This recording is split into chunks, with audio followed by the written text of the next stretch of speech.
मैं माननीय प्रधानमंत्री जी श्री नरेंद्र मोदी जी से लोकमान्य तिलक जी की प्रतिमा पर माल्यार्पण करने का अनुरोध करता हूं।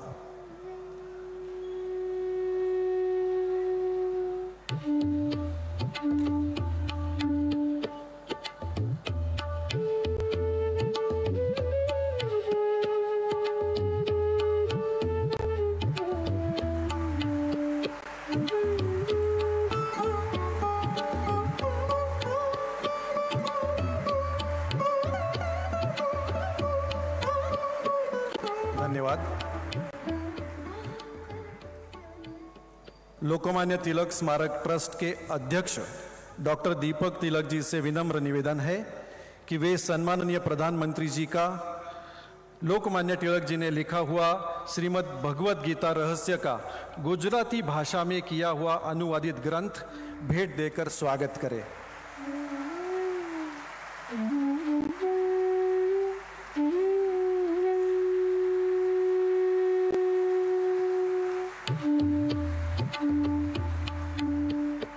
धन्यवाद। इस प्रोग्राम की परंपरा अनुसार इस शुभ अवसर पर श्री ऋषिकेश बड़वे लोकमान्य स्तवन प्रस्तुत करेंगे। श्री ऋषिकेश बड़वे।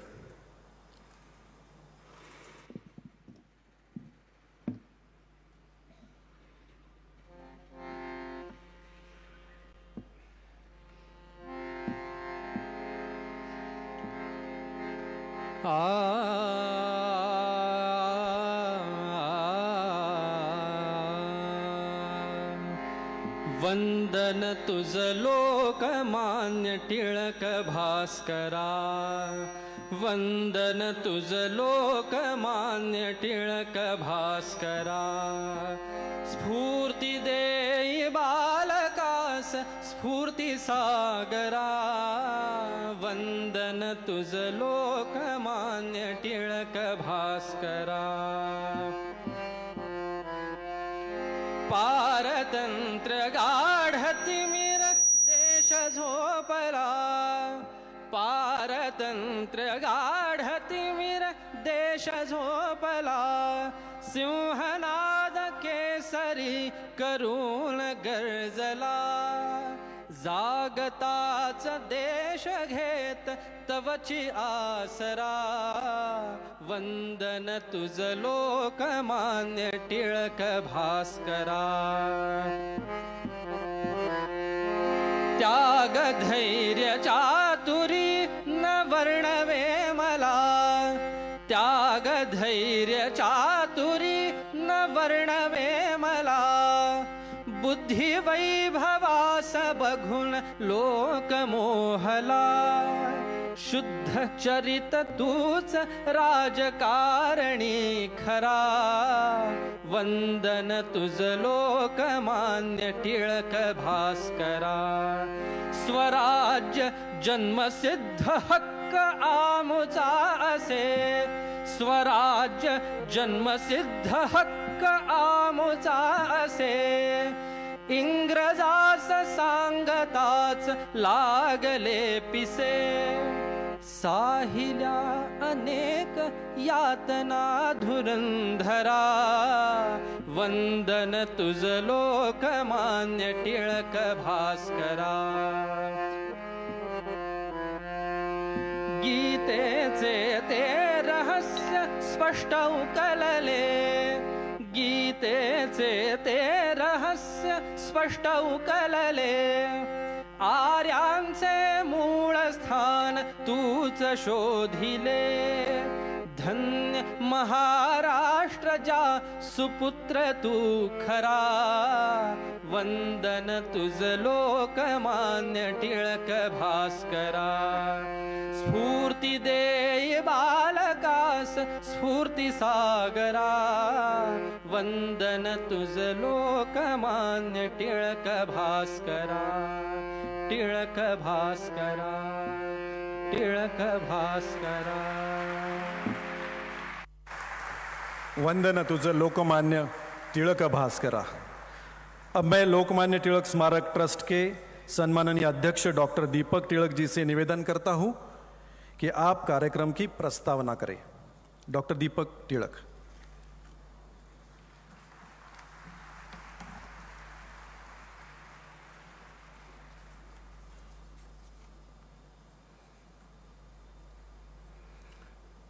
आज आपण ज्यांना लोकमान्य टिळक राष्ट्रीय पुरस्काराने सन्मानित करणार आहोत ते आदरणीय पंतप्रधान श्री नरेंद्र मोदीजी, आजचे प्रमुख पाहुणे श्री शरदचंद्र पवार,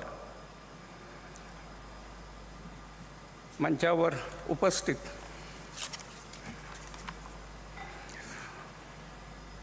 महामहिम राज्यपाल श्री रमेश बैस, महाराष्ट्राचे मुख्यमंत्री श्री एकनाथराव शिंदे, महाराष्ट्राचे उपमुख्यमंत्री श्री देवेंद्र फडणवीस आणि श्री अजित पवार, माझे सहकारी विश्वस्त श्री सुशीलकुमार शिंदे, डॉक्टर रोहित टिळक, टिळक विद्यापीठाच्या कुलगुरू डॉक्टर गीताली टिळक, डॉक्टर प्रणती टिळक, श्री रामचंद्र नामदोशी, श्रीमती सरिता साठे, तसेच सभागृहात उपस्थित असलेले सर्व मान्यवर आणि टिळकप्रेमी बंधू भगिनींनो, मी स्वराज्य संघातर्फे आपणा सर्वांचे स्वागत करतो। आज 1 ऑगस्ट लोकमान्य टिळकांची 103वी पुण्यतिथी। या पुण्यतिथीच्या निमित्ताने लोकमान्य टिळकांच्या चरणी श्रद्धांजली अर्पण करण्याकरता आपण सारे उपस्थित आहोत। या निमित्ताने टिळक विचारांची, कृतीची व किंवा त्यागाची एखादी तरी घटना आत्मसात करून आपल्या आचरणात आणण्याकरता आपण प्रयत्नशील राहतो। सर्वप्रथम टिळक स्मारक ट्रस्ट, केसरी मराठा ट्रस्ट, टिळक महाराष्ट्र विद्यापीठ, टिळक पुण्यतिथी मंडळ आणि तसेच टिळक परिवारातर्फे मी लोकमान्य टिळकांच्या चरणी आदरांजली वाहतो। लोकमान्य टिळकांच्या व्यक्तिमत्वास अनेक पैलू आहेत। स्वराज्याचे उद्गाते, राष्ट्रीयत्वाचे द्रष्टे, ज्योतिर्गणिताचे अभ्यासक, संशोधक, संपादक, युगप्रवर्तक, भगवद्गीतेचे भाष्यकार, भारतीय असंतोषाचे जनक अशा कितीतरी उपाधींनी टिळकांना संबोधित केले जाते। महात्मा गांधींनी तर त्यांना आधुनिक भारताचे शिल्पकार म्हणून संबोधित केले। या सगळ्या गोष्टींवर बोलण्यास वेळ नाही, पण दरवर्षी मी 1 ऑगस्टला काहीतरी नवीन सांगत असतो आणि लोकमान्य टिळक हे पहिले हिंदुस्थानचे नेते होते हे मी अगोदर सांगितलेलं आहे। परंतु त्याही पेक्षा अजून एक महत्त्वाची गोष्ट आहे की लोकमान्य टिळक हे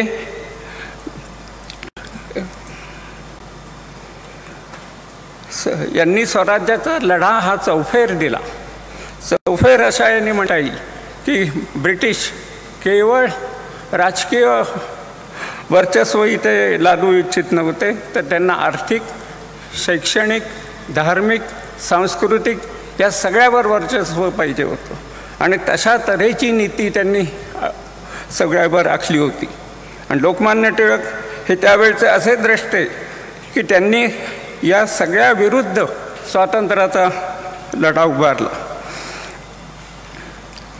त्याचप्रमाणे त्यावेळी अनेक नेते होते आणि कोणी राजकारणावर बोललं, कोणी आर्थिक याच्यावर बोललं, कोणी सुधारणांवर बोललं, परंतु सगळ्या विरुद्ध लढा उभा करणं हे फक्त लोकमान्यांनी केलं आणि त्याच्याकरता त्यांनी जी चतुसूत्री वापरली ती चतुसूत्री जर पाहिली तर स्वराज्य, स्वदेशी, बहिष्कार आणि राष्ट्रीय शिक्षण ह्या सगळ्यावर मुळे तो जो लढा होता हा चौफेर असा झाला। जर कुठेही अतिरेक यांनी ब्रिटिशांनी केला असेल तर त्यावेळेला क्रांतिकारकांनी त्यांना उत्तर दिलं किंवा इतर जे काही लढे आहेत ते जर पाहिले तर त्याच्यातून आपल्या असं लक्षात येईल, मग शिवजयंती असो किंवा गणेशोत्सव असो, ओरायन असो, आर्टिक वेदाज असो, या सगळ्यातून त्यांनी या देशाच्या लढ्याकरता लोकांना एकत्र केलं, त्यांना राष्ट्राभिमानी केलं आणि हा लढा उभा केला। त्यावेळे स्वराज्य जेव्हा लोकमान्य म्हणत होते तेव्हा ते दरवेळेला लोकशाही म्हणत होते, कधीच त्यांनी दुसरा राजा येईल, एक गोरा राजा जाईल आणि काळा राजा जाईल असं कधी म्हटलेलं नव्हतं. त्यामुळे एवढ्या वर्षानंतर लढ्यानंतर सुद्धा ज्या वेळेला देश स्वतंत्र झाला त्यावेळेला इथे लोकशाही प्रस्थापित झाली, लोककल्याणकारी राज्य प्रस्थापित झालं. तसंच दुसरी एक गोष्ट सगळ्यांना माहिती आहे खरं म्हटलं तर, की पहिल्या महायुद्धाच्या पार्श्वभूमीवर लोकमान्य टिळक हे ब्रिटिश सरकारकडून काही ना काहीतरी फायदा मिळवू इच्छित होते, काही अधिकार जादा मिळवू इच्छित होते. परंतु त्यांना पहिल्यांदा व्हिसा नाकारला. परंतु 1918 साली त्यांनी परत प्रयत्न केला आणि चिरोलवर खटला भरण्याकरता म्हणून ते इंग्लंडला गेले आणि तो खटला हरले. त्यावेळेला खटला हरल्यानंतर त्यांनी अनेक तिथले जे वेगवेगळे पक्ष होते त्या पक्षांना भेटी दिल्या, त्यांच्याशी चर्चा केली आणि त्यावेळेला नवीन असा लेबर पार्टी त्या ठिकाणी त्यांना मिळाली आणि त्या लेबर पार्टीला त्यावेळेला गरज होती आणि म्हणून लोकमान्य टिळकांनी त्यांना 2000 पाऊंडाची देणगी त्यावेळेला दिली. एवढी मोठी देणगी त्या काळी एका व्यक्तीने कोणी दिलेली नाही. टिळक हे काही खूप श्रीमंत होते अशातलं नाही, परंतु त्यांनी कर्ज काढलं आणि आल्यानंतर लोकांनी ते कर्ज फेडलं त्यांचं. पण त्याचा फायदा पुढे मात्र झाला. त्यावेळचं ज्या इंग्रजांकडे आपण हे मागत होतो, स्वातंत्र्य मागत होतो, ती पार्लमेंटरी कशी होती हेही खरं जाणून घेण्याचं आपल्याला जाणून घेणं आवश्यक आहे. की त्यावेळेला इंग्लंडच्या पार्लमेंटमध्ये सगळ्यांना मतदानाचा अधिकार नव्हता, काही ठराविक लोकांनाच मतदानाचा अधिकार होता. परंतु 18 साली जेव्हा त्या ठिकाणी गेले त्यावेळेला प्रथम 21 वर्षावरील मुलांना किंवा पुरुषांना आणि 30 वर्षावरील महिलांना, म्हणजे त्यांनीसुद्धा तेव्हा 21-30 हा भाग केलेलाच होता, परंतु त्यांना मतदानाचा अधिकार मिळाला. टिळकांनी जो देणगी दिली होती त्या देणगीचा फायदा आला. ते सगळ्या प्रचारसभातून फिरले आणि त्याचा फायदा असा आला की जिथे 7% जनाधार होता तिथे 27% जनाधार त्या लेबर पार्टीला मिळाला. आणि त्यांच्याकडून लिहून घेण्यात आलं होतं की जर आम्ही सत्तेत आलो तर देशाच्या स्वातंत्र्याकरता आम्ही निश्चित मदत करू. आणि पुढे 45 साली 49% त्यांनी मतं मिळवली, संपूर्ण लेबर पार्टी जिंकून आली आणि मग आपल्याला स्वातंत्र्य मिळालं. भारत के प्रगति में अतुलनीय योगदान देने वाले व्यक्ति को हर वर्ष 1 अगस्त को लोकमान्य तिलक राष्ट्रीय पुरस्कार दिया जाता है,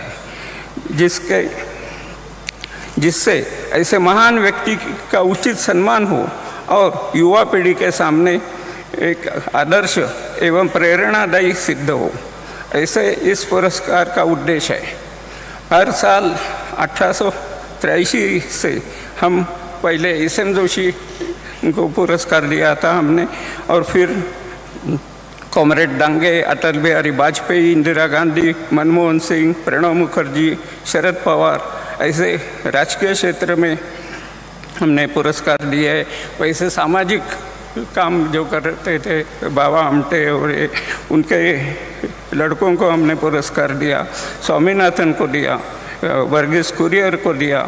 ऐसे बहुत लोगों को 40 लोगों को आज तक हमने पुरस्कार दिया है.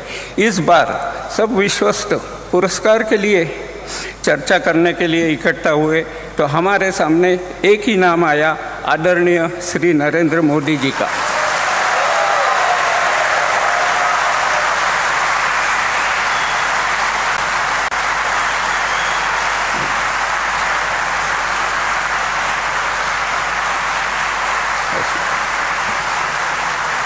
या पुरस्काराकरता आदरणीय नरेंद्र मोदीजींची निवड याकरता केली कारण लोकमान्य टिळकांनी स्वतंत्र, आधुनिक आणि बलाढ्य हिंदुस्थानचे स्वप्न पाहिले होते. राष्ट्रीयत्व, हिंदुस्थानच्या पुरातन विद्या, वैभवशाली इतिहास, राष्ट्रप्रेम, स्वदेशी, राष्ट्रीय शिक्षण, आधुनिक तंत्रज्ञान, स्वदेशी अर्थकारण लोकमान्यांनी सांगितले होते. आणि ते सूत्र श्री नरेंद्र मोदीजींच्या लोककल्याणकारी बलाढ्य राष्ट्रात आम्हाला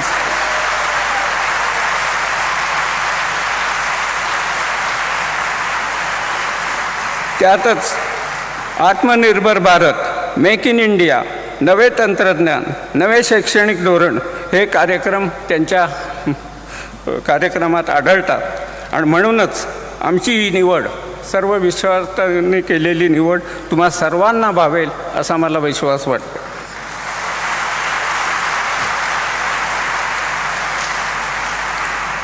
माननीय पंतप्रधान श्री नरेंद्र मोदीजींनी हा पुरस्कार स्वीकारला म्हणून टिळक स्वराज्य संघातर्फे मी त्यांचे आभार मानतो. तसेच श्री शरदराव पवार यांचेही आभार मानतो, कारण खास करून ते मुद्दामून या कार्यक्रमाकरता आले. तसेच सुशीलकुमार शिंदेही आले. त्या सगळ्यांचेच आभार मानतो आणि इथंच विरमतो. जय हिंद, जय महाराष्ट्र. धन्यवाद डॉक्टर तिलक. आज जिस व्यक्तित्व विशेष को लोकमान्य तिलक पुरस्कार से सम्मानित कर हम स्वयं को गौरवान्वित महसूस कर रहे हैं, उस व्यक्तित्व के योगदान के बारे में एवं उनका जीवन परिचय देने हेतु मैं डॉक्टर रोहित तिलक जी को निवेदन करता हूं. Doctor Rohit Tilak.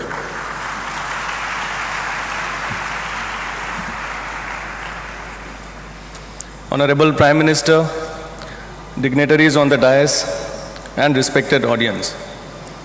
It is my distinct honor and privilege to introduce a leader who has been instrumental in shaping India's global footprint, a visionary who has tirelessly devoted himself to his nation's progress, and a statesman who has redefined leadership with his dynamic, people-centric approach.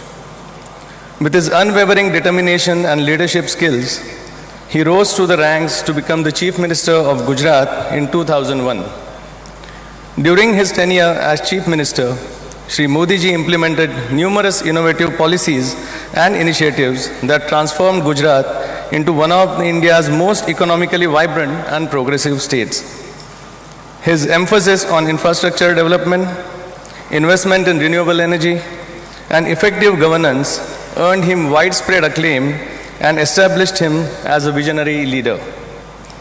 From the corridors of Gujarat as its longest-serving Chief Minister to the vast expanses of India as its Prime Minister, he has left indelible imprints with his leadership. A person of humble beginnings who rose to hold the highest office of the world's largest democracy is a beacon of hope for billions, a catalyst for change, and an embodiment of relentless perseverance. Under his stewardship, India has taken monumental strides on the world stage, fueling a new era of innovation, development, and inclusive growth. His flagship initiatives from Make in India to Swachh Bharat have been pivotal in transforming the lives of millions, reflecting his vision of progressive and prosperous India. Prime Minister Modi is playing an enormous role in eradicating poverty in India. A recent report showed that 13.5 crore people moved out of poverty in 5 years under him. PM Modi's sensitivity and concern for the poor has created a new paradigm of welfare in India, with the poor getting houses, tap water, toilets, gas connections, electricity, free ration, and much more. His digital savviness is reflected in his significant presence on the social media platforms, where he connects directly with the people, underscoring his belief in a transparent and accountable governance model. Beyond his achievements in governance, Shri Narendra Modi ji has inspired millions with his charismatic personality, eloquence, and ability to connect with people from all walks of life. He has shown exemplary leadership during times of crisis, such as the COVID-19 pandemic, by implementing nationwide measures to combat the virus and support those affected by the economic fallout. Prime Minister Modi ji's vision for a new India encompasses the principles of development, innovations, and social empowerment. His efforts to empower women, uplift marginalized communities, and address pressing environmental challenges have been commendable. Ladies and gentlemen, please join me in welcoming a leader whose life and work echo the ethos of service above self an inspiring figure on the global stage, the Honorable Prime Minister of India, Shri Narendra Modi ji. Thank you. अब हम माननीय प्रधानमंत्री जी श्री नरेंद्र मोदी जी को प्रदान किए जाने वाले सम्मान पत्र का एक छोटा ध्वनि चित्र देखेंगे जो टिळक महाराष्ट्र विद्यापीठ ने बनाया है। एवी please.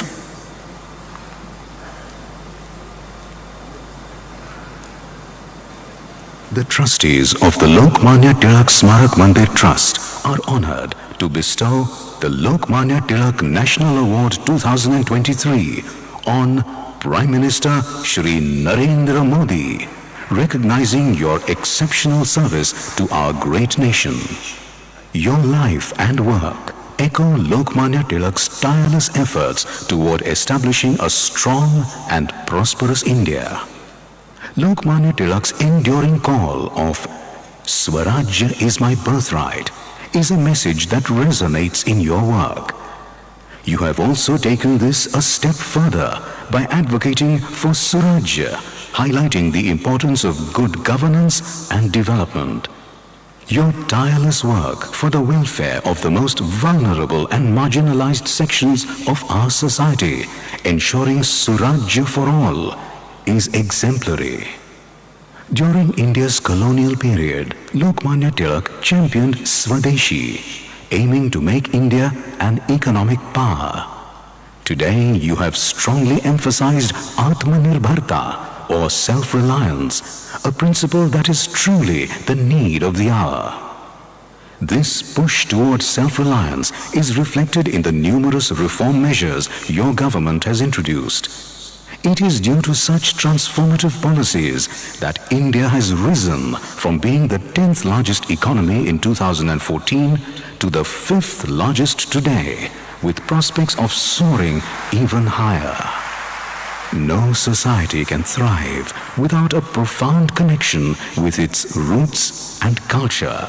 Lokmanya Tilak, by popularizing the Ganesh and Chhatrapati Shivaji Maharaj festivals, deepened cultural consciousness among all Indians. Throughout your tenure in public life, you have placed paramount importance on preserving and promoting our great Indian culture.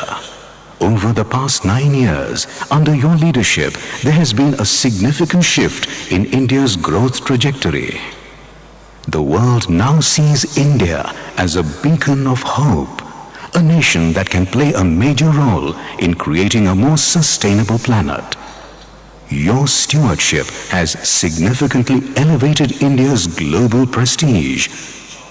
Therefore, sir, we are indeed exhilarated to present you with the Lokmanya Tilak National Award 2023.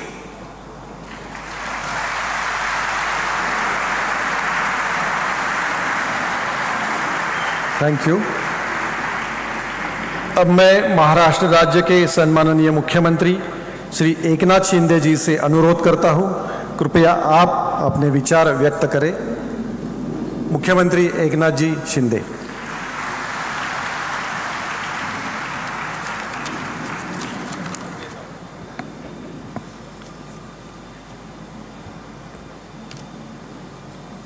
आजच्या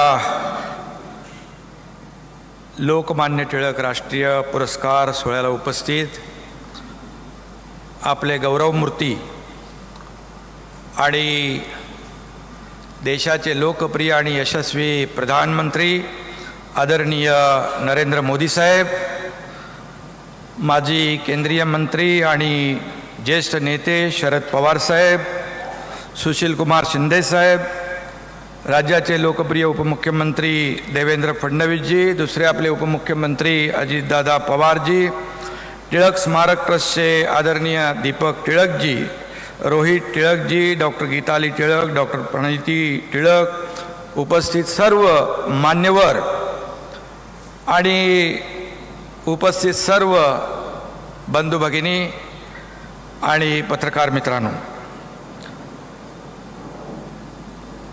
भारतीय स्वातंत्र्य चळवळीचे जनक आणि बहुमुखी प्रतिभावंत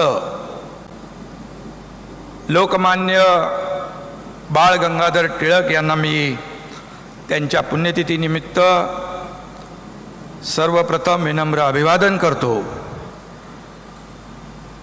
ज्यांनी दिलेल्या लढ्यामुळे आपण स्वातंत्र्याचा सूर्य पाहिला, त्यात लोकमान्य टिळक हे नाव अग्रणी होतं, हे मला आपल्याला सांगण्याची आवश्यकता नाही. लोकमान्य टिळक हे प्रखर देशभक्त राष्ट्रभक्त होते. ब्रिटिशांविरुद्धात लढताना त्यांच्या शब्दांना कमालीची धार येत असे. अशा लोकमान्य टिळक यांच्या नावाचा पुरस्कार आदरणीय मोदी साहेबांना, आपल्या लोकप्रिय प्रधानमंत्री महोदयांना मिळणार आहे. त्याबद्दल मी मोदीजींचं आपल्या सगळ्यांच्या वतीने, महाराष्ट्राच्या वतीने मनापासून अभिनंदन करतो. हा पुरस्कार स्वर्गीय इंदिरा गांधी, अटलजी, प्रणव मुखर्जी, बाळासाहेब देवरतजी, मनमोहन सिंगजी असं अनेक शास्त्रज्ञ, उद्योजक, संशोधक ज्यांनी समाजामध्ये चांगलं काम केलं, त्या लोकांचा आजवर या पुरस्काराने सन्मान झालेला आहे.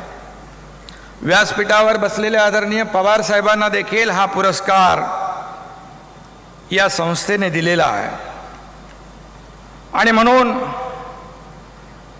वर्ल्ड लीडर, जागतिक नेता म्हणून नावलौकिक कमावलेल्या मोदीजी यांची यंदाच्या पुरस्कारासाठी टिळक प्रतिष्ठान स्मारक ट्रस्टने निवड केली. त्याबद्दल टिळक ट्रस्टला देखील मनापासून मी धन्यवाद देतो, त्यांचेही आभार मानतो.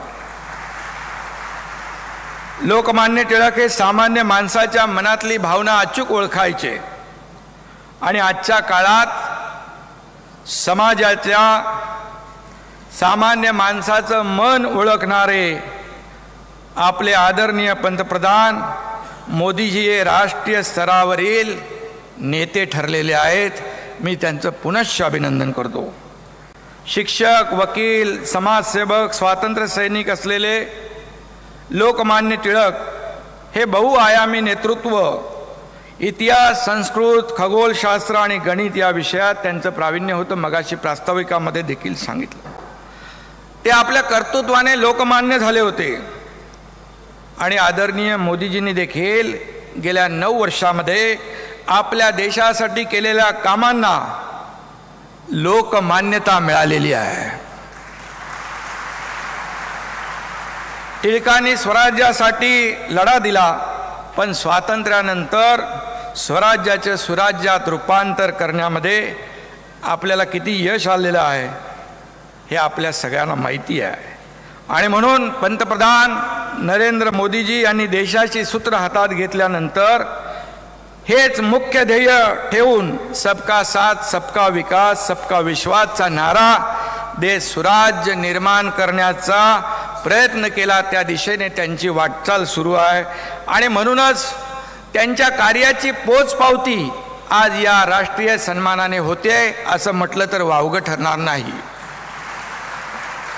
आज परदेशामध्ये देखील आपण जातो, तिकडे देखील पाहतो आदरणीय मोदीजींचं नाव सन्मानाने घेतलं जातं.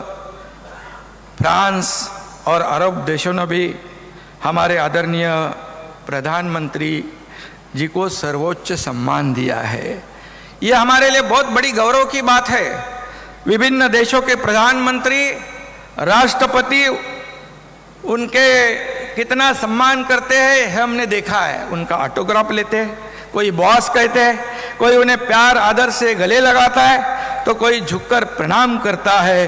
अमेरिका के राष्ट्रपति जब उन्हें यू आर ग्लोबली पावरफुल कहते हैं तो हमारे देशवासियों का सीना अभिमान से, गर्व से फूल जाता है.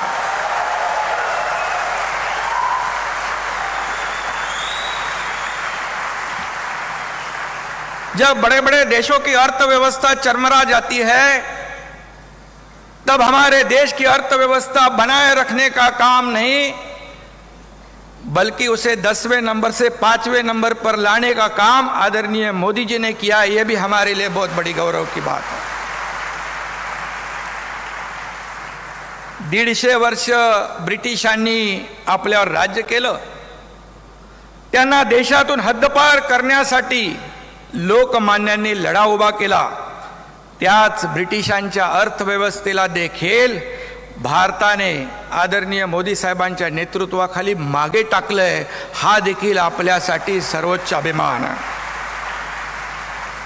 आणि म्हणून हे आदरणीय प्रधानमंत्रीजींचं कर्तृत्व आहे आणि म्हणूनच त्यांना हा पुरस्कार या ठिकाणी मिळालाय.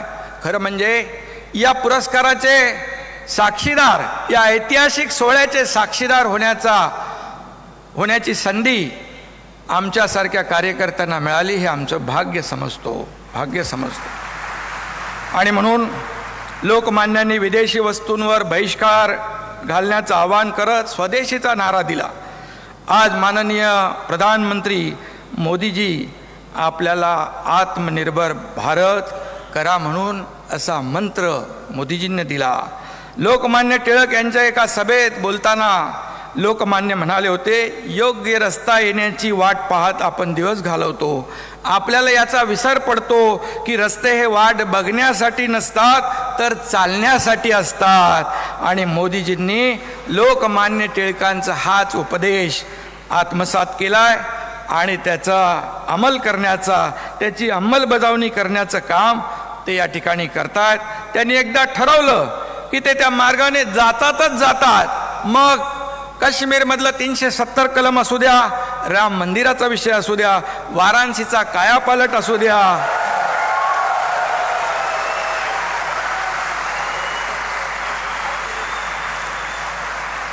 अथवा देशातली गरिबांच्या कल्याणाचा आणि सर्वांगीण विकासाचा विषय असू द्या. कारण आपण पाहतोय गेल्या 9 वर्षामध्ये या देशामध्ये आदरणीय मोदीजींच्या नेतृत्वाखाली शेतकरी असतील, कष्टकरी असतील, कामगार असतील, महिला भगिनी असतील, विद्यार्थी असतील, युवा असतील, सगळे लोक या सर्वच क्षेत्रामध्ये त्यांना पुढे आणण्याचं, त्यांच्या जीवनामध्ये बदल घडवण्याचं काम आपल्या आदरणीय प्रधानमंत्री महोदयांनी केलेलं आहे. हे वारंवार आपण पाहतोय, अनुभवतोय आणि यापुढे देखील आपण अनुभवत राहणार आहोत, त्याचा अनुभव घेत राहणार आहोत. हे देखील आपल्यासाठी फार महत्त्वाचं आहे. आणि म्हणून लोकमान्य टिळकांना अपेक्षित असलेल्या देशाला, समाजाला आणि सामान्य नागरिकाला सामर्थ्यवान बनवण्याचं जे ध्येय लोकमान्य टिळकांनी त्यावेळेस स्वप्न पाहिलं, आज तीच वाटचाल आपण आज देशाची पाहतोय. आणि म्हणून विरोधक असतील, टीका, आज काही राजकारणाचा विषय नाही आहे, आज खूप ऐतिहासिक सोहळा आहे. परंतु कशाची पर्वा न करता या ठिकाणी अंतिम ध्येय म्हणजे सर्वसामान्य माणसाचा जीवनामध्ये आमूलाग्र बदल, हे अंतिम ध्येय ठेवूनच मोदीजी वाटचाल करतायत. हे आपल्यासाठी खूप महत्त्वाचं आहे. आणि त्यामुळेच आज जगभरातले लोक त्यांच्याकडे एक महत्त्वाचा नेता म्हणून पाहतायत. हे आपल्या भारत देशासाठी देखील, आपल्या भारतवासियांसाठी अभिमानाची बाब आहे. आणि म्हणून लोकमान्यांसारखा नेते हे राष्ट्राचे प्राण आणि त्यांच्या कल्पनेतला बलवान देश घडवणे हीच खरी श्रद्धांजली त्यांना ठरेल असं मी या ठिकाणी सांगू इच्छितो. आणि म्हणून रात्रंदिवस देशाच्या विकासाचा, प्रगतीचा ध्यास घेतलेले आदरणीय प्रधानमंत्री मोदीजी त्याच बुलंद भारताचे स्वप्न प्रत्यक्षात आणण्याचा प्रयत्न करतायत.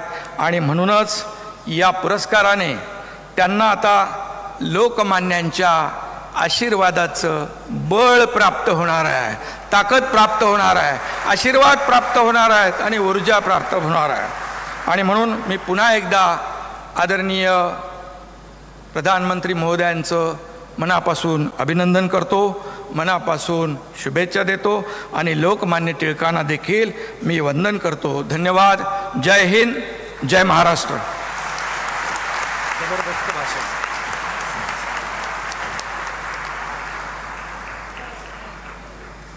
लोकमान्य टिळक स्मारक ट्रस्टचे शुभचिंतक आदरणीय शरद पवार साहेब.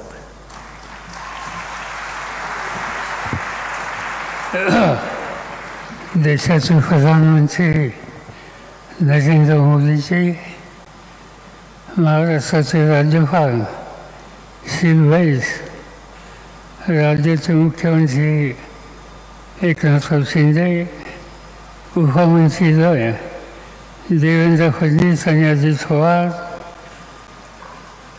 तिलक स्वराज्य संघ एवं लोकमान्य तिलक स्मारक ट्रस्ट के अध्यक्ष डॉक्टर दीपक तिलक, ट्रस्ट के उपाध्यक्ष डॉक्टर रोहित तिलक, या ठिकाणी उपस्थित असलेले सगळे मान्यवर आणि बंधू भगिनींनो, आजचा दिवस हा लोकमान्यांचा 103 पुण्यतिथीचा आहे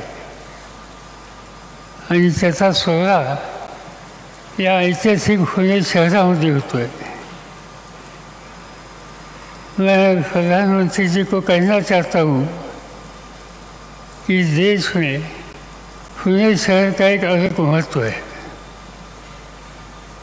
छत्रपति शिवाजी महाराज और इनका इतिहास पूरी दुनिया जानती है।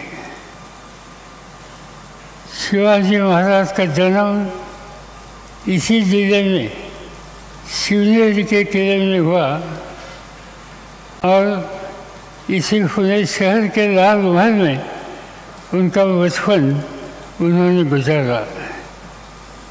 यहाँ उन्होंने हिंदवी स्वराज्य के निर्माण किए।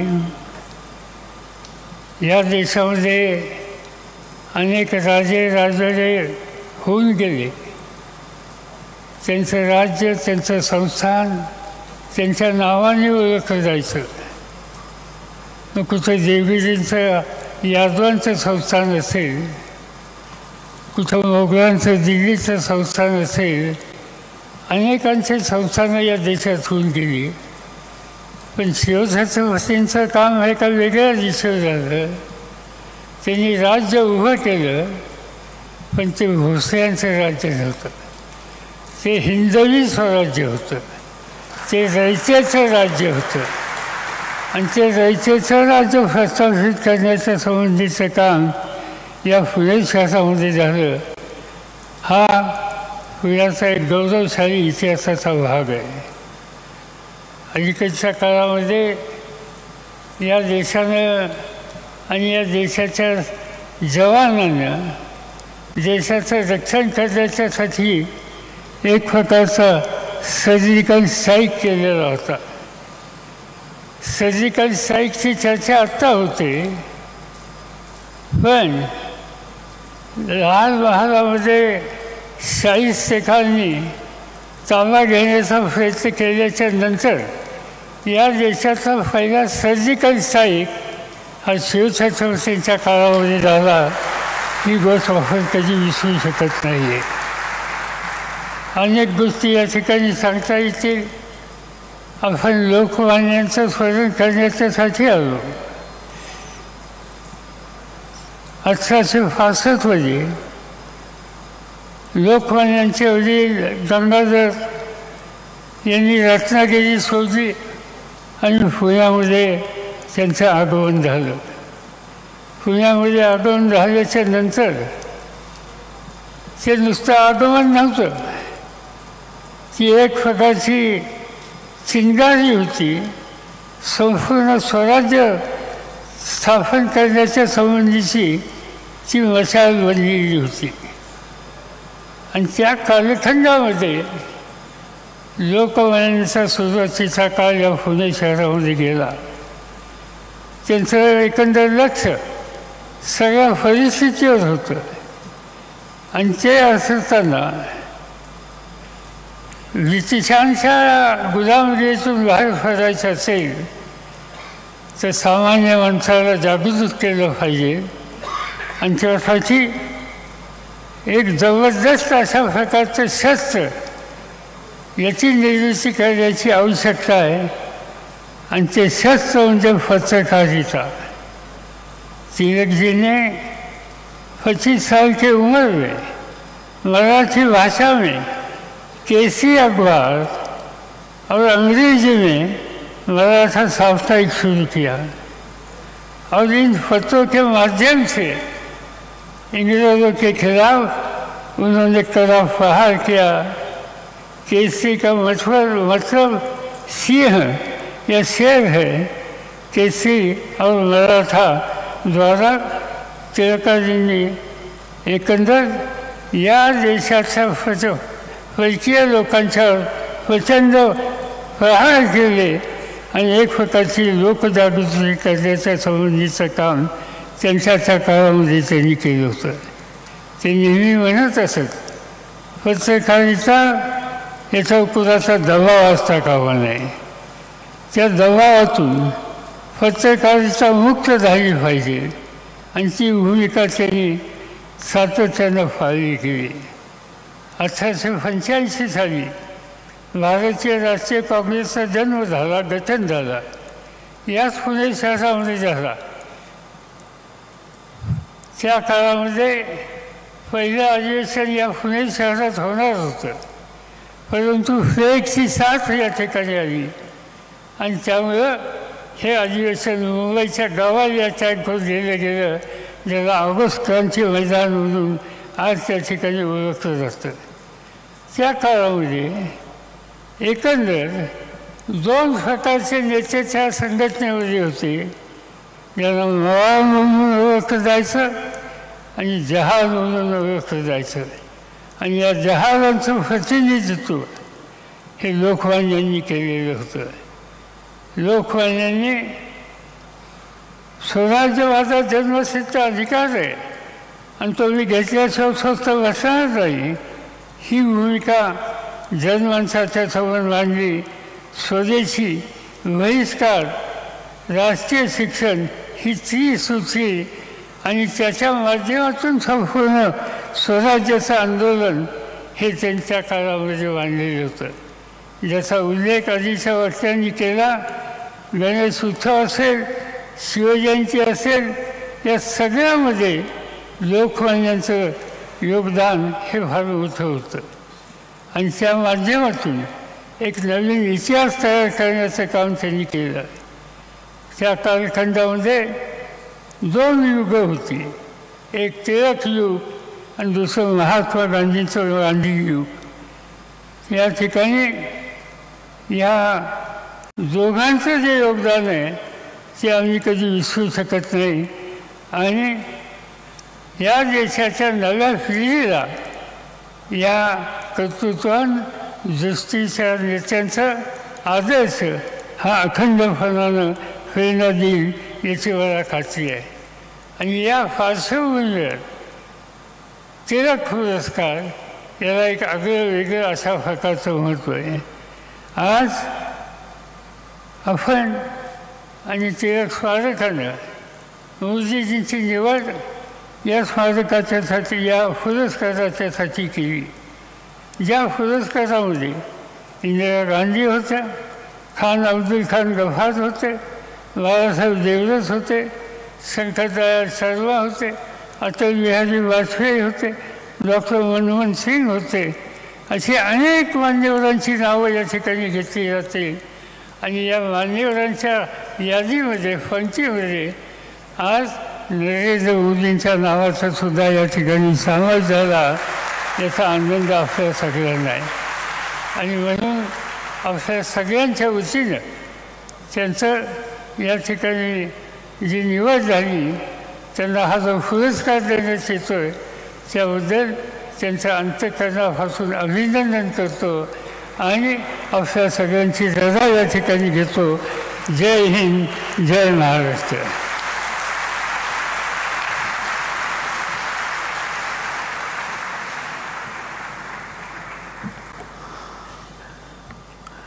आता तो मंगल क्षण आलेला है। मैं डॉक्टर दीपक तिलक जी से निवेदन करता हूं कि 41वां लोकमान्य तिलक राष्ट्रीय पुरस्कार भारत के सम्माननीय प्रधानमंत्री श्री नरेंद्र मोदी जी को प्रदान करे।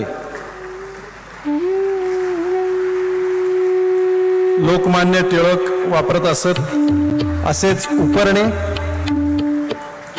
जे उपरणं लोकमान्य टिळक वापरत असत तशाच पद्धतीचं खास उपकरण बनवून घेतलेलं आहे आदरणीय पंतप्रधानजींसाठी।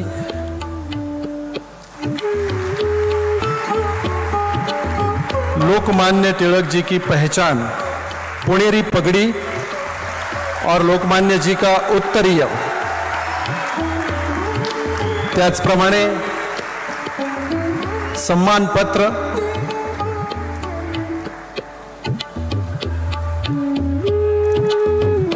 आणि एक विशिष्ट अशी बनवलेली ट्रॉफी, ज्या ट्रॉफीमध्ये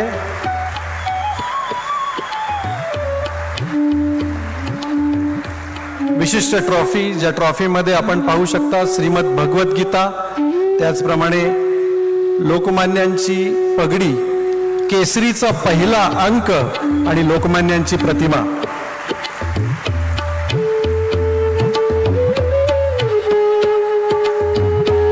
एक विशेष बात है इस समारोह की 1 लाख रुपए की धनराशि दी जाती है, जे आदरणीय पंतप्रधान मोदीजींच्या सूचनेनुसार नमामि गंगे प्रोजेक्टला डोनेट करण्यात आलेली आहे।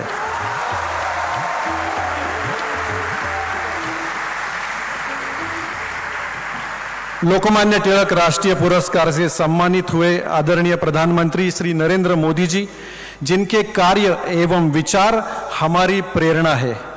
आदरणीय मोदी जी, आपल्या कार्य कौशल्यामुळे, आपल्या कार्य कर्तृत्वामुळे आपण संपूर्ण जगामध्ये लोकप्रिय प्रधानमंत्री आहात, तरीही तुम्ही स्वतःला प्रधान सेवक म्हणवता आणि म्हणून आम्हा सगळ्यांना तुम्ही खूप आवडता। मैं आपसे प्रार्थना करता हूं, इस शुभ अवसर पर आप आपके मन की बात कहे। जी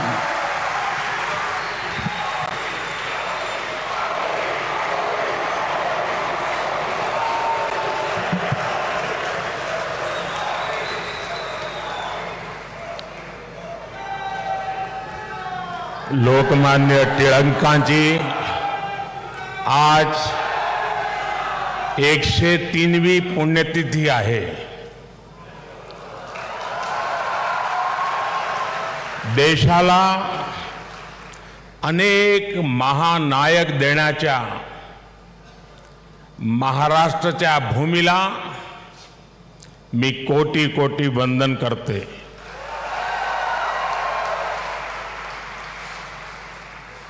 कार्यक्रम में उपस्थित आदरणीय श्री शरद पवार जी, राज्यपाल श्रीमान रमेश बैस जी, महाराष्ट्र के मुख्यमंत्री श्रीमान एकनाथ शिंदे जी, उप मुख्यमंत्री श्रीमान देवेंद्र फडणवीस जी, उप मुख्यमंत्री श्रीमान अजीत पवार जी, ट्रस्ट के अध्यक्ष श्रीमान दीपक तिलक जी, पूर्व मुख्यमंत्री मेरे मित्र श्रीमान सुशील कुमार शिंदे जी, तिलक परिवार के सभी सम्मानित सदस्यगण एवं उपस्थित भाई और बहनों, आज का ये दिन मेरे लिए बहुत अहम है। मैं यहां आकर जितना उत्साहित हूं, उतना ही भावुक भी हूं। आज हम सब के आदर्श और भारत के गौरव बाल गंगाधर तिलक जी की पुण्यतिथि है। साथ ही आज अन्ना भाऊ साठे जी की जन्म जयंती भी है। लोकमान्य तिलक जी तो हमारे स्वतंत्रता इतिहास के माथे के तिलक है।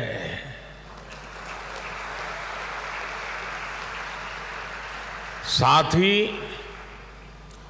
अन्ना भाऊ ने भी समाज सुधार के लिए जो योगदान दिया वह अप्रतिम है, असाधारण है। मैं इन दोनों ही महापुरुषों के चरणों में श्रद्धापूर्वक नमन करता हूं। आज या महत्वाच्या दिवशी मला पुण्याच्या या पावन भूमीवर महाराष्ट्राच्या धर्तीवर येण्याची संधी मिळाली, हे माझे भाग्य आहे।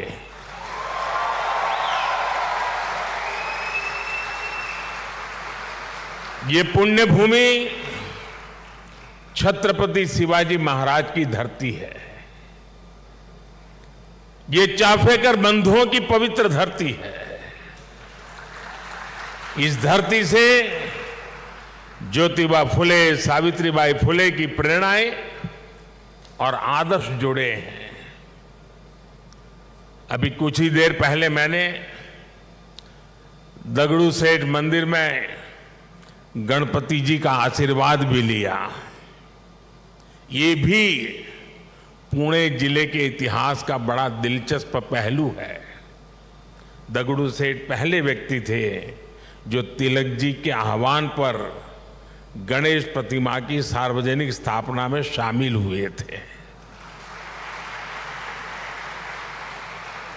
मैं इस धरती को प्रणाम करते हुए इन सभी महान विभूतियों को श्रद्धापूर्वक नमन करता हूं। साथियों, आज पुणे में आप सबके बीच मुझे जो सम्मान मिला है, ये मेरे जीवन का एक अविस्मरणीय अनुभव है। जो जगह, जो संस्था सीधे तिलक जी से जुड़ी रही हो, उसके द्वारा लोकमान्य तिलक नेशनल अवार्ड मिलना मेरे लिए सौभाग्य की बात है।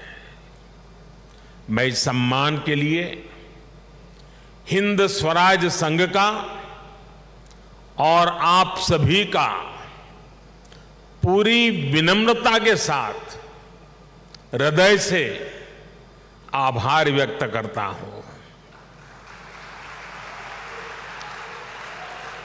और मैं ये भी कहना चाहूंगा, अगर ऊपर ऊपर से थोड़ा नजर करें तो हमारे देश में काशी और पुणे दोनों की एक विशेष पहचान है। विद्वत्ता यहां पर चिरंजीव है, अमरत्व को प्राप्त हुई है।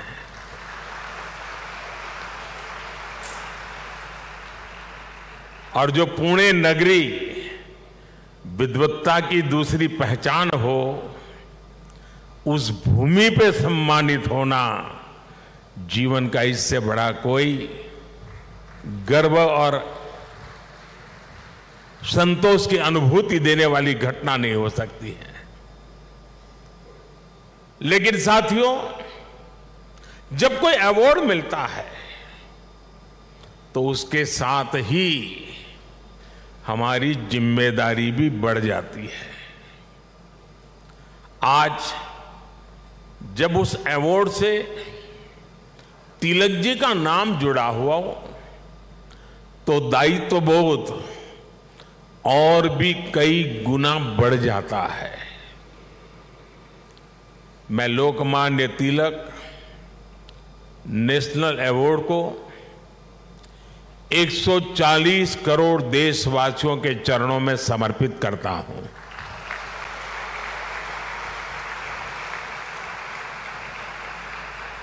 मैं देशवासियों को विश्वास भी दिलाता हूं कि उनकी सेवा में, उनकी आशाओं अपेक्षाओं की पूर्ति में कोई कोर कसर बाकी नहीं छोड़ूंगा। जिनके नाम में गंगाधर हो, उनके नाम पर मिले इस अवार्ड के साथ जो धनराशि मुझे दी गई है वो भी गंगा जी को समर्पित कर रहा हूं। मैंने पुरस्कार राशि नमामि गंगे परियोजना के लिए दान देने का निर्णय लिया है। साथियों, भारत की आजादी में लोकमान्य तिलक की भूमिका को, उनके योगदान को कुछ घटनाओं और शब्दों में नहीं समेटा जा सकता है। तिलक जी के समय और उनके बाद की स्वतंत्रता संग्राम से जुड़ी जो भी घटनाएं और आंदोलन हुए, उस दौर में जो भी क्रांतिकारी और नेता हुए, तिलक जी की छाप सब पर थी, हर जगह थी। इसलिए खुद अंग्रेजों को भी तिलक जी को the father of the Indian unrest कहना पड़ा था। तिलक जी ने भारत के स्वतंत्रता आंदोलन की पूरी दिशा ही बदल दी थी। जब अंग्रेज कहते थे कि भारतवासी देश चलाने के लायक नहीं है, तब लोकमान्य तिलक ने कहा कि स्वराज्य हमारा जन्मसिद्ध अधिकार है। अंग्रेजों ने धारणा बनाई थी कि भारत की आस्था, संस्कृति, मान्यताएं, ये सब पिछड़ेपन का प्रतीक है। लेकिन तिलक जी ने इसे भी गलत साबित किया। इसलिए भारत के जनमानस ने न केवल खुद आगे आकर तिलक जी को लोकमान्यता दी, बल्कि लोकमान्य का खिताब भी दिया। और जैसा अभी दीपक जी ने बताया, स्वयं महात्मा गांधी ने उन्हें आधुनिक भारत का निर्माता भी कहा। हम कल्पना कर सकते हैं कि तिलक जी का चिंतन कितना व्यापक रहा होगा, उनका विजन कितना दूरदर्शी रहा होगा। साथियों, एक महान नेता वो होता है जो एक बड़े लक्ष्य के लिए न केवल खुद को समर्पित करता है, बल्कि उस लक्ष्य की प्राप्ति के लिए संस्थाएं और व्यवस्थाएं भी तैयार करता है। इसके लिए हमें सबको साथ लेकर आगे बढ़ना होता है, सबके विश्वास को आगे बढ़ाना होता है। लोकमान्य तिलक के जीवन में हमें ये सारी खूबियां दिखती हैं। उन्होंने अंग्रेजों ने जब उन्हें जेल में डाला, उन पर अत्याचार हुए, उन्होंने आजादी के लिए त्याग और बलिदान की पराकाष्ठा की। लेकिन साथ ही उन्होंने टीम स्पिरिट के, सहभाग और सहयोग के अनुकरणीय उदाहरण भी पेश किए। लाला लाजपत राय और बिपिन चंद्र पाल के साथ उनका विश्वास, उनकी आत्मीयता भारतीय स्वतंत्रता संग्राम का स्वर्णिम अध्याय है। आज भी जब बात होती है तो लाल, बाल, पाल के तीनों नाम एक त्रिशक्ति के रूप में याद किए जाते हैं। तिलक जी ने उस समय आजादी की आवाज को बुलंद करने के लिए पत्रकारिता और अखबार की अहमियत को भी समझा। अंग्रेजी में तिलक जी ने, जैसा शरद राव ने कहा, द मराठा साप्ताहिक शुरू किया। मराठी में गोपाल गणेश अगरकर और विष्णु शास्त्री चिपलुंकर जी के साथ मिलकर उन्होंने केसरी अखबार शुरू किया। 140 से भी ज्यादा समय से केसरी अनवरत आज भी महाराष्ट्र में छपता है, लोगों के बीच पढ़ा जाता है। ये इस बात का सबूत है कि तिलक जी ने कितनी मजबूत नींव पर संस्थाओं का निर्माण किया था। साथियों, संस्थाओं की तरह लोकमान्य तिलक ने परंपराओं को भी पोषित किया। उन्होंने समाज को जोड़ने के लिए सार्वजनिक गणपति महोत्सव की नींव डाली। उन्होंने छत्रपति शिवाजी महाराज के साहस और आदर्शों की ऊर्जा से समाज को भरने के लिए शिव जयंती का आयोजन शुरू किया। ये आयोजन भारत को सांस्कृतिक सूत्र में पिरोने के अभियान भी थे और इनमें पूर्ण स्वराज की संपूर्ण संकल्पना भी थी। यही भारत की समाज व्यवस्था की खासियत रही है। भारत ने हमेशा ऐसे नेतृत्व को जन्म दिया है जिसने आजादी जैसे बड़े लक्ष्यों के लिए भी संघर्ष किया और सामाजिक बुराइयों के खिलाफ नई दिशा भी दिखाई। आज की युवा पीढ़ी के लिए यह बहुत बड़ी सीख है। भाइयों और बहनों, लोकमान्य तिलक इस बात को भी जानते थे कि आजादी का आंदोलन हो या राष्ट्र निर्माण का मिशन, भविष्य की जिम्मेदारी हमेशा युवाओं के कंधों पर होती है। वो भारत के भविष्य के लिए शिक्षित और सक्षम युवाओं का निर्माण चाहते थे। लोकमान्य में युवाओं की प्रतिभा पहचानने की जो दिव्य दृष्टि थी, इसका एक उदाहरण हमें वीर सावरकर से जुड़े घटनाक्रम में मिलता है।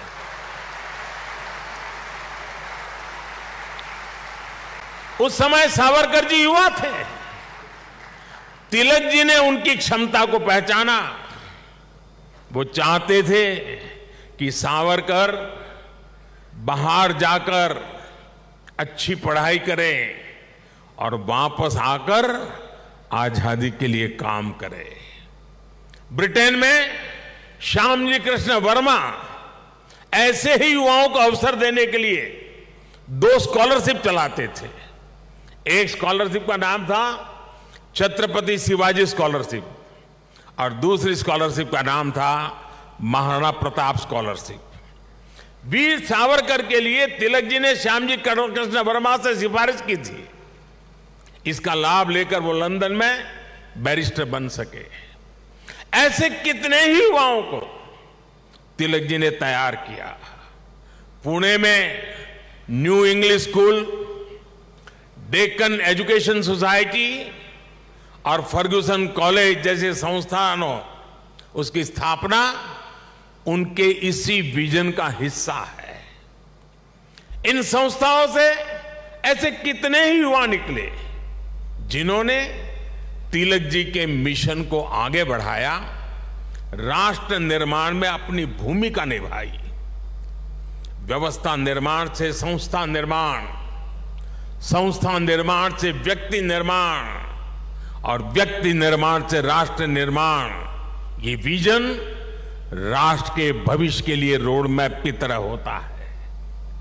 इसी रोड मैप को आज देश प्रभावी ढंग से फॉलो कर रहा है। साथियों, वैसे तो तिलक जी पूरे भारत के लोकमान्य नेता है, लेकिन जैसे पुणे और महाराष्ट्र के लोगों के लिए उनका एक अलग स्थान है, वैसा ही रिश्ता गुजरात के लोगों का भी उनके साथ है।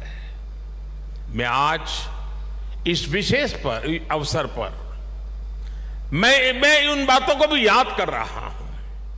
स्वतंत्रता संग्राम के समय वो करीब 1.5 महीने अहमदाबाद साबरमती जेल में रहे थे।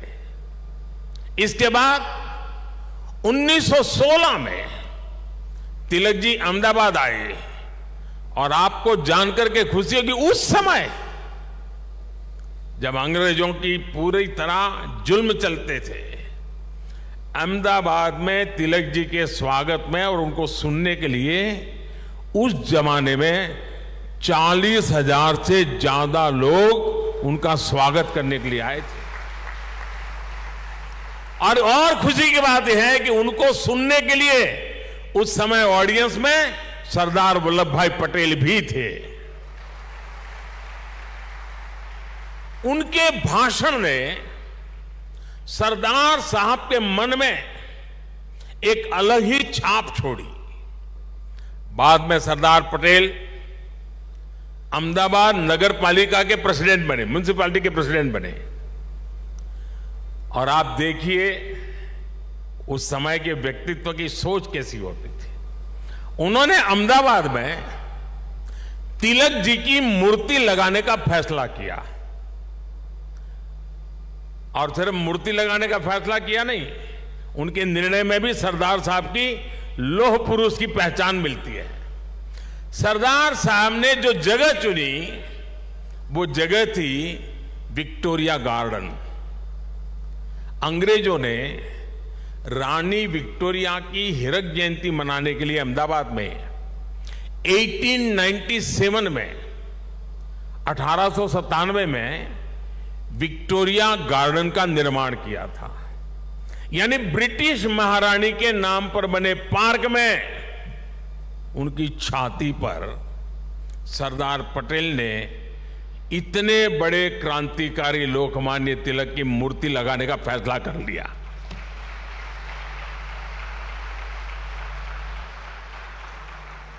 और उस समय सरदार साहब पर इसके खिलाफ कितना ही दबाव पड़ा, उन्हें रोकने की कोशिश हुई, लेकिन सरदार तो सरदार थे। सरदार ने कह दिया वो अपना पद छोड़ देना पसंद करेंगे, लेकिन मूर्ति तो वहीं पर लगेगी। और वो मूर्ति बनी और 1929 में उसका लोकार्पण महात्मा गांधी ने किया। अहमदाबाद में रहते हुए मुझे कितनी ही बार उस पवित्र स्थान पर जाने का मौका मिला है और तिलक जी की प्रतिमा के सामने सर झुकाने का अवसर मिला है। वो एक अद्भुत मूर्ति है जिसमें तिलक जी विश्राम मुद्रा में बैठे हुए हैं। ऐसा लगता है जैसे वो स्वतंत्र भारत के उज्जवल भविष्य की ओर देख रहे हैं। आप कल्पना करिए, गुलामी के दौर में भी सरदार साहब ने अपने देश के सपूत के सम्मान में पूरी अंग्रेजी हुकूमत को चुनौती दे दी थी। और आज की स्थिति देखिए, अगर आज हम किसी एक सड़क का नाम भी किसी विदेशी आक्रांता की जगह कर बदलकर भारतीय विभूति पर रखते हैं तो कुछ लोग उस पर हल्ला मचाने लग जाते हैं।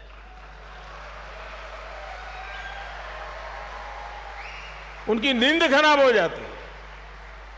साथियों, ऐसा कितना ही कुछ है जो हम लोकमान्य तिलक के जीवन से सीख सकते हैं।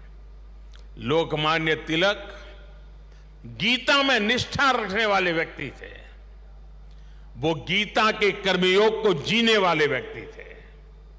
अंग्रेजों ने उन्हें रोकने के लिए उन्हें भारत के दूर पूरब में मांडले की जेल में डाल दिया, लेकिन वहां भी तिलक जी ने गीता का अपना अध्ययन जारी रखा।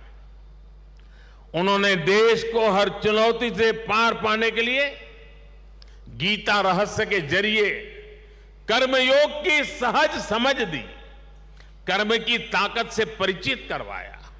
साथियों, बाल गंगाधर तिलक जी के व्यक्तित्व के एक और पहलू की तरफ मैं आज देश के युवा पीढ़ी का ध्यान आकर्षित करना चाहता हूं। तिलक जी की एक बड़ी विशेषता थी कि वो लोगों को खुद पर विश्वास करने के बड़े आग्रही थे और करना सिखाते थे। वो उन्हें आत्मविश्वास से भर देते थे। पिछली शताब्दी में जब लोगों के मन में ये बात बैठ गई थी कि भारत गुलामी की बेड़ियां नहीं तोड़ सकता, तिलक जी ने लोगों को आजादी का विश्वास दिया। उन्हें हमारे इतिहास पर विश्वास था, उन्हें हमारी संस्कृति पर विश्वास था, उन्हें अपने लोगों पर विश्वास था, उन्हें हमारे श्रमिकों उद्यमियों पर विश्वास था, उन्हें भारत के सामर्थ्य पर विश्वास था। भारत की बात आते ही कहा जाता था, यहां के लोग ऐसे ही हैं, हमारा कुछ नहीं हो सकता। लेकिन तिलक जी ने हीन भावना के इस मिथक को तोड़ने का प्रयास किया, देश को उसके सामर्थ्य का विश्वास दिलाया। साथियों, अविश्वास के वातावरण में देश का विकास संभव नहीं होता। कल मैं देख रहा था, पुणे के ही एक सज्जन श्रीमान मनोज पोचाट जी ने मुझे एक ट्वीट किया है। उन्होंने मुझे 10 साल पहले की मेरी पुणे यात्रा को याद दिलाया है। उस समय जिस फर्गुसन कॉलेज की तिलक जी ने स्थापना की थी, उसमें मैंने तब के भारत में ट्रस्ट डेफिसिट की बात की थी। अब मनोज जी ने मुझे आग्रह किया है कि मैं ट्रस्ट डेफिसिट से ट्रस्ट सरप्लस तक की देश की यात्रा के बारे में बात करूं। मैं मनोज जी का आभार व्यक्त करूंगा कि उन्होंने इस अहम विषय को उठाया है। भाई और बहनों, आज भारत में ट्रस्ट सरप्लस पॉलिसी में भी दिखाई देता है और देशवासियों के परिश्रम में भी झलकता है। बीते 9 वर्षों में भारत के लोगों ने बड़े बड़े बदलावों की नींव रखी, बड़े बड़े परिवर्तन करके दिखाए। आखिर कैसे भारत दुनिया की 5वीं सबसे बड़ी अर्थव्यवस्था बन गया? ये भारत के लोग ही हैं जिन्होंने ये करके दिखाया। आज देश हर क्षेत्र में अपने आप पर भरोसा कर रहा है और अपने नागरिकों पर भी भरोसा कर रहा है। कोरोना के संकट काल में भारत ने अपने वैज्ञानिकों पर विश्वास किया और उन्होंने मेड इन इंडिया वैक्सीन बनाकर दिखाई और पुणे ने भी उसमें बड़ी भूमिका निभाई। हम आत्मनिर्भर भारत की बात कर रहे हैं क्योंकि हमें विश्वास है कि भारत ये कर सकता है। हम देश के आम आदमी को बिना गारंटी का मुद्रा लोन दे रहे हैं क्योंकि हमें उसकी ईमानदारी पर, उसकी कर्तव्य शक्ति पर विश्वास है। पहले छोटे छोटे कामों के लिए आम लोगों को परेशान होना पड़ता था। आज ज्यादातर काम मोबाइल पर एक क्लिक पर हो रहे हैं।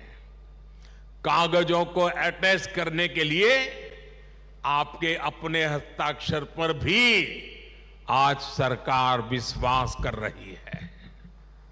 इससे देश में एक अलग माहौल बन रहा है, एक सकारात्मक वातावरण तैयार हो रहा है और हम देख रहे हैं कि विश्वास से भरे हुए देश के लोग देश के विकास के लिए कैसे खुद आगे बढ़कर काम कर रहे हैं। स्वच्छ भारत आंदोलन को इस जन विश्वास ने ही जन आंदोलन में बदला। बेटी बचाओ बेटी पढ़ाओ अभियान को इस जन विश्वास ने ही जन आंदोलन में बदला।